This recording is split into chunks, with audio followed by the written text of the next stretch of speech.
ስንቶቻችሁ ናችሁ ስለዚህ ቪዲዮ መረጃ እውነቱ ያላችሁ?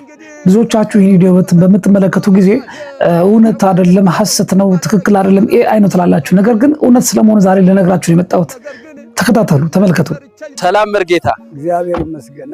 እኔ አሁን ያለሁበት የሀብት ደረጃ ያደረሱኝ እነሱ ናቸው። እናንተም በጣም የሚገርም ነገር ነው። ብዙዎች ይህን ቪዲዮ በቲክቶክ በፌስቡክ እና በተለያዩ የሚዲያ ፕላትፎርሞች ላይ ሲያገኙ ይሄ ቪዲዮ ትክክል አይደለም፣ ሐሰት ነው፣ ውሸት ነው፣ እንዲህ አይነት ነገር የለም ብለው ሲሉ ይሰማሉ፣ ይደመጣሉ።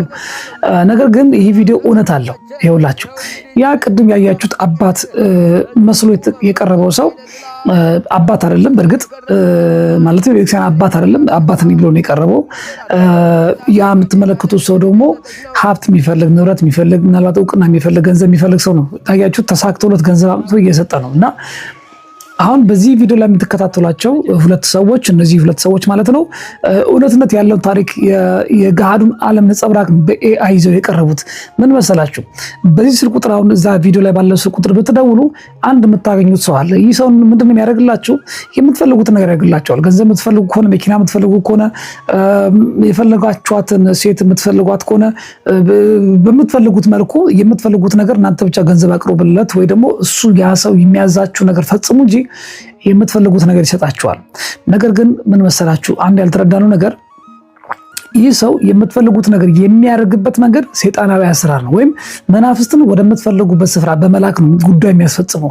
ለምሳሌ መኪና ኮን መግዛት የፈለጋችሁ መኪና መግዛት የምትችሉበት መንገድ ያመቻችላችኋል። አጋንንቱን ስለሚልክላችሁ አጋንንቱ እንዳይዘጋጋባችሁ ነገሮች እየከፈተ እያመቻቸ የምትፈልጉትን መኪና እስክታገኙ ድረስ እንቅፋት አይሆኑባችሁም። ሀብትን ከሆነ ንብረት ከሆነ የምትፈልጉት ዝና ከሆነ የምትፈልጉት ነገር ይሰጣችኋል። ይህን የምታገኙት ግን በአጋንንት ኃይል ነው። ስለዚህ ያንን ነገር የሰጣችሁ መንፈስ ደግሞ ከእናንተ ጋር ስለሚቀመጥ በፍጹም እንድትጸልዩ አይፈቅድላችሁም። እንድትሰግዱ አይፈልግም። ወደ እግዚአብሔር እንድትቀርቡ አይፈልግም። ኃጢአት እንድትሰሩ በር ይከፍትላችኋል። በዚህ ዓለም ላይ እንድትመቻችሁ መንገድ ያመቻችላችኋል። በመጨረሻው ዘመን ደግሞ በአጋንንት ኃይል በምድር ላይ ደስታን ስላገኛችሁ አይለቃችሁም፣ ይከሳችኋል። ነገር እድሜ ዘመኗን እቺ ነው የኖረችው ከኔ ጋራ በተላ በደስታ በዚህ ዓለም ላይ ስትዝናና የቆየችው። ገንዘብ ስትቆጥር አንተን አላሰበችም። የተራበ አላበላችም፣ የተጠማ አላጠጣችም፣ አልተንበረከከችም፣ አልጸለየችም። አንተ ከምትሰጣት ነገር ይልቅ ወይም ቅዱሳን መላእክት ጻድቃን ሰማዕታት ከሚሰጧት ነገር ይልቅ እኔ ሰይጣን ከነሰራዊቶች የሰጠኋትን የመገብኳት ነገር ስትመገብ የኖረችውና ለዘላለም እቺ ነፍስ ከኔ ጋር በሲኦል ልትኖር ይገባል ብሎ ሰይጣን በእግዚአብሔር ፊት ይከሰናል።